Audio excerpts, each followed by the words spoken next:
Hello friends আমি চলে এসেছি আমি কার্তিক আর নতুন ইউটিউব চ্যানেল টু সাইড কিচেনে। আজ আবার একটা নতুন রেসিপি নিয়ে। আজকে রেসিপি হচ্ছে বাঁধাকপির পকোড়া। সেটা বানাতে কি কি উপকরণ লাগে আসুন দেখাই। তার আগে একটা কথা বলতে, আমার চ্যানেলে যেসব ভিডিও ছাড়া আছে আপনাদের যদি ভালো লেগে থাকে লাইক কমেন্ট শেয়ার করবেন ও বেশি বেশি করে শেয়ার করবেন। আপনি যদি আমার চ্যানেল নতুন হয়ে থাকেন প্লিজ সাবস্ক্রাইব করে দেবেন, নিচে বেল নোটিফিকেশনটা অল করে দেবেন যাতে আমার ভিডিও আপনাদের কাছে আগে পৌঁছে যায়। তাই চলুন বাঁধাকপির পকোড়া বানাতে কি কি উপকরণ লাগে আসুন দেখাই।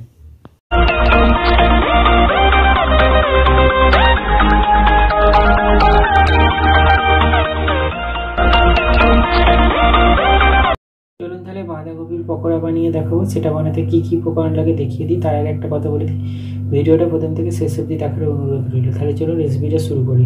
এখানে আমি কিছুটা বাঁধাকপি কেটে নিয়ে নিয়েছি, দুটো বড় সাইজ পেঁয়াজকে কুচি করে নিয়েছি, একটা গোটা আলু নিয়েছি, আর এখানে কিছুটা কাঁচা লঙ্কা কুচি করে নিয়েছি। তাহলে চলুন রেসিপিটা শুরু করি। বাঁধাকপিটা পেঁয়াজটা আলুটা তো কেটেই নিয়েছি, এবার আলুটা খোলাটা ছাড়িয়ে ধুয়ে রেখেছিলাম, একটু আলুটাকে ঘষে নেব। এবার নুন দিয়ে দেবো, আলুটা ঘষে নিয়ে নিয়েছি। এবার হলুদ গুঁড়ো দিয়ে দেবো, একটু লঙ্কা গুঁড়ো দিয়ে দেবো, জিরে গুঁড়ো দিয়ে দেবো, বেসন দিয়ে দেবো। এতে জল দেবো না, এটাকে এইভাবে মাখলে চটকে মাখলে মাখা হয়ে যাবে। ভালো করে মেখে নিয়েছি, এতে জল দিইনি আমি, এতে নুন দিয়েছিলাম বলে জল বেরিয়েছে বাঁধাকপি থেকে, এতেই মাখা হয়ে গেছে। শুকনো শুকনো করে মেখে নিয়েছে, এবার ভেজে নেবো। গ্যাসটা যেটা কড়াটা বসে দিয়েছি, কড়াটা গরম হয়ে গেছে, কড়াই তেল দিয়ে দেবো। তেলটা গরম হয়ে গেছে, এবার দিয়ে দেবো পকোড়াগুলো।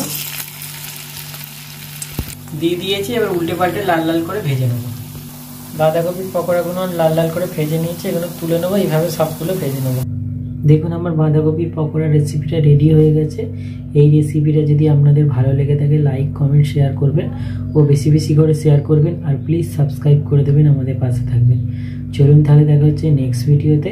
এরকম নিত্য নতুন ভিডিও পাওয়ার জন্য আমাদের চ্যানেলটাকে অবশ্যই সাবস্ক্রাইব করবেন, আমাদের পাশে থাকবেন। চলুন তাহলে দেখা হচ্ছে নেক্সট ভিডিওতে।